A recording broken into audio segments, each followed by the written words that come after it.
واضح گفتگو۔ ہدایت اور عبادت کی خدمات میں جب ایک دوسرے سے اور خدا سے ہم واضح اور باسمجھ بات کرتے ہیں تو ہمیں فہم گفتگو پر توجہ دینی چاہیے۔ میں راشد یونس ہوں۔ یہ اصول در حقیقت کرنتھس کی کلیسیا میں ایک بہت ہی خاص صورتحال سے پیدا ہوا، جس کا تعلق ایک خاص طریقے سے ان کی نعمتوں کے ساتھ ہے۔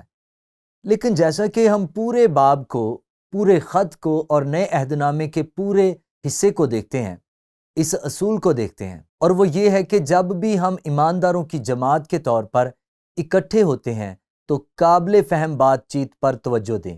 واضح گفتگو، خدا کے کلام کو واضح کرنا تاکہ ہر کوئی اسے سمجھ سکے۔ اور آپ یہ دیکھنے جا رہے ہیں کہ پولس کس طرح کرنتھس کی کلیسیا سے ان کی خاص صورتحال میں اسے مخاطب کرتا ہے۔ اب آپ کو یاد ہوگا کہ پولس ہمیں باب نمبر 12 اور 13 میں اسی اصول کی بنیاد دیتا ہے، اور اب باب 14 میں آپ واقعی باب نمبر 14 میں اس اصول کی بنیاد دیکھتے ہیں۔ اور اگرچہ وہ ان کے خاص گفتگو کے مسائل کی نشاندہی کرتا ہے، ہمارے پاس یہ ہے جسے میں عالمگیر اصول کہتا ہوں، اور یہ واضح ہے، واضح گفتگو۔ تو ہم باب نمبر 14 میں جاتے ہیں۔ اب تسلسل کو یاد رکھیں۔ باب نمبر 13 میں اس نے کہا، دیکھو آپ کے پاس نعمتیں ہیں، آپ ان کا غلط استعمال کر رہے ہیں کیونکہ آپ کے پاس محبت نہیں ہے، اور آپ کو محبت کے طالب ہونے کی ضرورت ہے، اور خاص طور پر محبت جو سب سے بڑا طریقہ ہے۔ دوسرے الفاظ میں، ایمان، امید اور محبت کے طالب ہو۔ یہ ایک کلیسیا کے معیار اور ایمانداروں کے بدن کو بڑھنے اور یسوع مسیح کی عکاسی کرنے میں سب سے بڑی چیز ہے۔ لیکن پھر وہ ان کی خاص صورتحال پر واپس آتا ہے اور کہتا ہے محبت کے طالب ہو۔ اب اس نے صرف ان سے کہا محبت کے طالب ہو، کیونکہ وہ کہتا ہے یہ سب سے بڑا ہے۔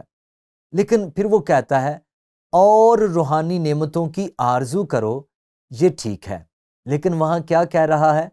بڑی نعمتوں کی آرزو رکھو کہ وہ ظاہر ہوں۔ ان لوگوں کو رد نہ کریں جن کے پاس بڑی نعمتیں ہیں، یعنی رسول، انبیاء اور اساتذہ۔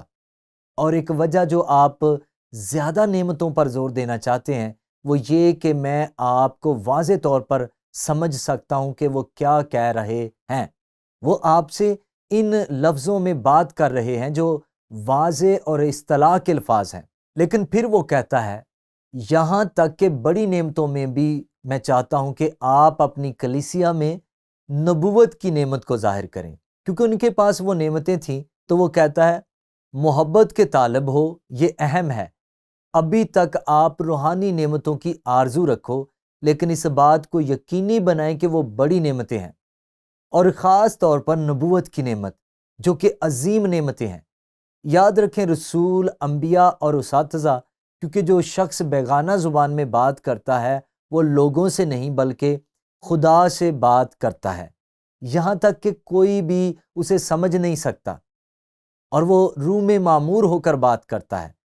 اب اس نقطے پر اس کا کیا مطلب ہے کہ اس میں کچھ اختلاف ہے۔ کچھ کا خیال ہے کہ یہ ایک فرشتہ زبان ہے جو خدا چند لوگوں کو دیتا ہے، لیکن یہ ایک ایسی زبان ہے جسے کوئی بھی سمجھ نہیں سکتا، یہاں تک کہ وہ انسان بھی جو حقیقت میں اس قسم کی زبان میں شامل ہو سکتا ہے وہ اسے نہ سمجھے یا شاید سمجھ ہی نہیں آتی، جب تک کہ کوئی اس فرشتہ زبان کی ترجمہ کرنے کے قابل نہ ہو، جو ان حالات میں درست تھی۔ لیکن وہ کہہ رہا ہے میں چاہتا ہوں کہ تم نبوت کے طالب ہو۔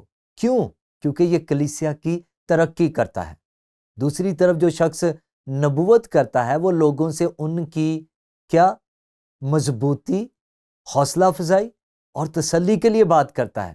یہ کیوں ضروری ہے؟ لوگ اسے سمجھتے ہیں، یہ بات واضح ہے، میں سمجھ رہا ہوں کہ آپ کیا کہہ رہے ہیں۔ اور وہ آگے بڑھتا ہے جو شخص غیر زبان میں بات کرتا ہے وہ خود کو تیار کرتا ہے۔ وہ کہہ رہا ہے کہ ٹھیک ہے، لیکن جو نبوت کرتا ہے وہ کلیسیا کی ترقی کرتا ہے۔ یہ سب سے اہم چیز ہے یسوع مسیح کے بدن کی ترقی کے لیے، یہ اہم بات ہے۔ اس لیے پولس آگے وضاحت کرتا ہے کہ آپ کو کلیسیا کی ترقی کرنے کی کوشش کرنی چاہیے۔ اور پھر کہتا ہے لیکن تم بھی بے ایمانوں تک پہنچنے والے ہو، لیکن اگر آپ نہیں بولتے تو وہ سمجھ سکتے ہیں۔ وہ خوشخبری کو نہیں سمجھیں گے، در حقیقت وہ سوچنے جا رہے ہیں کہ آپ دیوانے ہیں۔ یہ پولس کے الفاظ ہیں۔ وہ کہتا ہے پس اگر پوری کلیسیا اکٹھے ہو جائے اور سب بیگانہ زبان میں بات کر رہے ہوں اور جو لوگ باہر کے ہیں بے ایمان ہیں اندر آ جائیں، تو کیا وہ تمہیں یہ نہ کہیں گے کہ تم دیوانے ہو گئے ہو؟ دوسرے الفاظ میں وہ افراتفری میں چلتے ہیں، وہ ہر سمت سے آنے والی غیر واضح گفتگو میں چلتے ہیں۔ کرنتھس کی کلیسیا میں یہی ہو رہا تھا، اور ویسے ان میں سے کچھ کا تعلق ان کی سابقہ طرز زندگی سے تھا جب وہ مندروں میں بتوں کی پوجا کرتے تھے، کیونکہ ہم جانتے ہیں کہ اس پرجوش زبان میں بات کرنے والے بت پرست ہیں جس کا مسیحت سے کوئی تعلق نہیں ہے، اور ان میں سے کچھ لوگ ظاہری طور پر کہہ رہے تھے یسوع مسیح لعنتی ہے، تو ابلیس ان پر اثر انداز ہونا شروع ہو گیا تھا۔ تو یہ خدا کے روح اور ابلیس کا مرکب ہے جو کلیسیا میں موجود تھا۔ تو وہ کہتا جا رہا ہے لیکن اگر سب نبوت کر رہے ہیں، یعنی وہ بولے تاکہ لوگ سمجھ سکیں، اور کچھ بے ایمان اور باہر والے آتے ہیں، وہ سب کی طرف سے مجرم ٹھہرایا جاتا ہے اور سب سے حساب لیا جاتا ہے۔ کیوں؟ کیونکہ وہ سمجھتا ہے، وہ انجیل کے پیغام کو سمجھتا ہے، وہ سمجھتا ہے کہ خدا کیا کہہ رہا ہے، اس کے دل کے بید کھل جائیں گے۔ اور جیسے ہی میں نے اسے پڑھا، میرا ذہن پولس رسول کی طرف واپس چلا گیا، جو ویسے ایک نبی ہونے کے ساتھ ساتھ ایک رسول بھی تھا۔ آپ کو یاد ہے وہ اعمال 13ویں باب میں انطاکیہ میں لوگوں کے ایک گروہ سے مل رہا تھا۔ وہ نبی اور استاد تھے اور خدا ان سے بات کر رہا تھا، اور روح القدس کہہ رہا تھا پولس اور برناباس کو اس پہلے بشارتی سفر پر بھیجیں، اور انہوں نے کیا۔ اور جب پولس پہلی جگہ پر آیا تو وہ خوشخبری کی منادی کر رہا تھا، اور وہاں ایک جادوگر تھا، ایک جھوٹا نبی، اور اس کا نام الماس تھا، اور وہ انجیل کی مخالفت کر رہا تھا۔ اور پولس نے غور سے اس کے چہرے پر نظر کی، بالکل اس کے دل میں، اور اس نے کہا ویسے یہ کہتا ہے کہ پولس روح سے معمور تھا، اور اس نے کہا تم فریب سے بھرے ہو، تم مکاری سے بھرے ہو۔ دوسرے لفظوں میں وہ اپنی نبوت کرنے کی نعمت کو در حقیقت استعمال کر رہا تھا کہ اس کے دل میں کیا ہے۔ اب اس میں سے کچھ نئے عہد نامے کی کلیسیا میں ہو رہا تھا، اور اسی طرح پولس کہتا ہے اس کے دل کے راز کھل جائیں گے۔ یہ بے ایمان ہے، اور اس کے نتیجے میں وہ منہ کے بل گرے گا اور خدا کی عبادت کرے گا اور اعلان کرے گا خدا واقعی تمہارے درمیان میں ہے۔ تو میں آپ کو ایک خلاصہ دیتا ہوں جو میرے خیال میں بہت اہم ہے، اس کا تعلق اصول سے ہے۔ جب لوگ ہماری کلیسیائی اجتماع میں شریک ہوتے ہیں، جب بھی ہم اکٹھے ہوتے ہیں، بڑے یا چھوٹے، وہ خدا کے کلام کے پیغام کو واضح طور پر سمجھنے کے قابل ہونے چاہیے۔ پولس کہہ رہا ہے کہ یہ ایمانداروں اور بے ایمانوں دونوں کے لیے درست ہونا چاہیے۔ ایمانداروں کو واضح کلام سننا چاہیے، اور بے ایمانوں کو جب وہ اندر آئیں تو واضح کلام سننا چاہیے۔ کچھ بھی ایسی زبانوں میں نہ ہو جسے وہ سمجھ نہ سکیں، اور یہاں یہ اہم ہے۔ اب میں ایک غور طلب اور جوابی سوال شیئر کرنے لگا ہوں جو اس سے متعلق ہے، اور مجھے لگتا ہے شاید ہمیں اس بات کی ایک بڑی تصویر ملے گی کہ نئے عہد نامے کی کلیسیا میں یہ مسئلہ کیوں تھا، اور نئے عہد نامے کی کلیسیا میں یہ کیوں اہم تھا۔ تو یہاں سوال ہے، کلیسیا کے ابتدائی دنوں میں خدا کے لیے کیوں ضروری تھا کہ وہ مسیح یسوع کے بدن کے اعضاء یا لوگوں سے براہ راست بات کرے؟ ٹھیک ہے، میں سب سے پہلے کہتا ہوں ان کے پاس آپ کی طرح بائبل نہیں تھی، ان کے پاس نیا عہد نامہ نہیں تھا، ان کے پاس افسیوں کا خط نہیں تھا۔ آپ جانتے ہیں کلوسیوں اور تسلنیکیوں کو کرنتھس کے نام خط شاید واحد خط تھا جو انہوں نے کبھی پڑھا تھا، کیونکہ نیا عہد نامہ وجود میں نہیں آیا تھا۔ ہمارے پاس موجود تمام سچائیوں کے بارے میں سوچیں۔ اب میں آپ کو نئے عہد نامے کا ایک تعلق بتاتا ہوں۔ میں آپ کو واپس خروج 35ویں باب میں لے جاتا ہوں۔ میں اسے خیمے کی تعمیر کہتا ہوں۔ خدا نے بنی اسرائیل کو مصر سے نکالا تھا۔ اب یاد رہے وہ مصر کی یونیورسٹی نہیں گئے تھے، وہ شاید مصر کے سکول بھی نہیں گئے تھے، اور یہاں وہ بیابان میں ہے اور خدا چاہتا ہے کہ وہ ایک خیمہ تعمیر کریں۔ اس میں ناقابل یقین مہارتیں شامل ہوں گی، تعمیراتی طور پر، بلکہ دھات، سونے، چاندی کے ساتھ، اور کوئی نہیں جانتا تھا کہ یہ کیسے ہوگا۔ لیکن غور کریں کہ خدا نے کیا کیا۔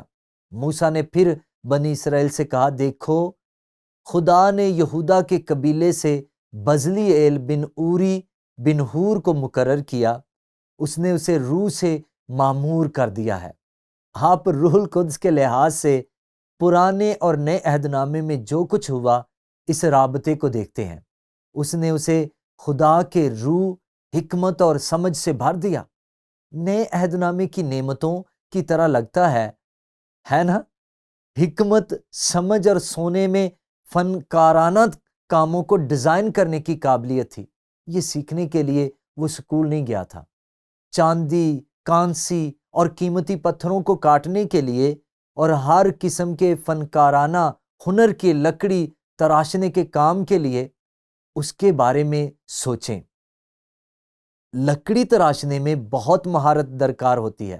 اس نے اسے اور اخسمک کے بیٹے اہلیاب دونوں کو بھی، جو دان کے قبیلے کا ہے، دوسروں کو ہنر سکھانے کی قابلیت بخشی ہے۔ دوسروں کو کیا سکھانا؟ یہ سب دستکاری کیسے کریں۔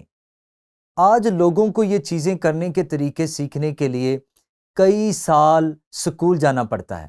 ماہر بننے کے لیے اس نے انہیں مہارت سے بھر دیا۔ خدا نے انہیں مہارت سے بھر دیا۔ وہ ہنر جو ان کے پاس نہیں تھے، پتھر کاٹنے کے تمام کام کرنا، ایک ڈیزائنر نیلے ارغوانی اور سرخ سوت اور باریک کتان کی کڑھائی کرنے والا، اس مہارت کے بارے میں سوچیں، اور ایک جولاہا جو ہر قسم کی دستکاری اور فنکارانہ کام کر سکے۔ خدا نے کیسے بیابان میں خیمہ تعمیر کرنے کو ممکن ٹھہرایا۔ اس تمام ڈیزائن کے ساتھ یہ ناقابل یقین عمارت اور اس کی تمام خوبصورتی، خدا نے ایک آدمی کو ہنر اور قابلیت دی ہے۔ دوسرے آدمی کی صلاحیت پہلے آدمی کی صلاحیت کے ساتھ مل کر دوسروں کو یہ سکھاتی ہے کہ یہ کیسے کرنا ہے۔ اب ایک لمحے کے لیے سوچیں، جب نئے عہد نامے میں کلیسیا قائم ہوئی تو کیا ہوا؟ ٹھیک ہے، میں آپ کو بتاتا ہوں کہ میں نے کیا کہا۔ کلیسیا قائم کرنا، لیکن کلیسیا ایک زمینی خیمہ نہیں ہے، یہ ایک آسمانی خیمہ ہے، اور ہم اس کا حصہ ہیں۔ بس اب آپ غیر ملکی اور اجنبی نہیں ہیں، بلکہ آپ مقدسوں کے ساتھ شہری ہیں، خدا کے گھرانے کے رکن ہیں، جو رسولوں اور نبیوں کی بنیاد پر بنائے گئے ہیں۔ وہ عظیم نعمتیں خود مسیح یسوع کے ساتھ سنگ بنیاد ہیں۔ اس میں پوری عمارت اکٹھی ہو کر خدا میں ایک مقدس ہیکل بن جاتی ہے۔ لیکن یہ کیسے ہونے جا رہا ہے؟ ان کے پاس نیا عہد نامہ بھی نہیں تھا، ان میں سے اکثر سکول نہیں گئے، رسول وہ صرف مچھیرے تھے، گلیلی۔ خدا اپنی کلیسیا کیسے قائم کرے گا؟ اس طرح جیسے اس نے پرانے عہد نامے میں خیمہ تعمیر کیا تھا۔ اس نے انہیں روح سے بھر دیا، روح کی نعمتوں سے، تاکہ کلیسیا کو قائم کرنے کے لیے سچائی کا اظہار کر سکیں۔ تو یہاں ہمارے پاس ایک خوبصورت مثال ہے۔ افسیوں 4 باب کی 16ویں آیت میں، ایک دوسرے میں ترقی کرو، اس سے پورا بدن، ہم ایک جسم ہے جیسا کہ یہ تھا، جس سے سارا بدن ہر ایک جوڑ کی مدد سے پاوستہ ہو کر اور گٹھ کر اس تاثیر کے موافق جو بقدر ہر حصہ ہوتی ہے، اپنے آپ کو بڑھاتا ہے، تاکہ محبت میں اپنی ترقی کرتا جائے۔ تو اصول کیا ہے؟ اصول جو اس منفرد حوالے سے نکلتا ہے، موسیٰ کی طرح ایک خاص صورتحال بنی اسرائیل کے ساتھ بھی تھی۔ کرنتھیوں، کلوسیوں اور تسلنیکیوں کے لیے بھی ایک خاص صورتحال تھی، اور خدا نے ان کو روح سے معمور کیا، ان عظیم نعمتوں سے، اس آسمانی خیمے کو بنانے کے لیے جسے ہم کلیسیا یا چرچ کہتے ہیں۔ لیکن یہاں اس کے مطابق زندگی گزارنے کا اصول ہے۔ ہدایات اور عبادت کے خدمات میں جب ایک دوسرے سے اور خدا سے بات کرتے ہیں ہمیں واضح اور قابل فہم گفتگو پر توجہ دینی چاہیے، اور سوچئے کہ آج ہمیں جو اعزاز حاصل ہے، ہمارے ہاتھ میں پوری بائبل، خدا کا کلام، خدا کی سچائی، یسوع مسیح کے بدن کی تعمیر کے لیے ہے۔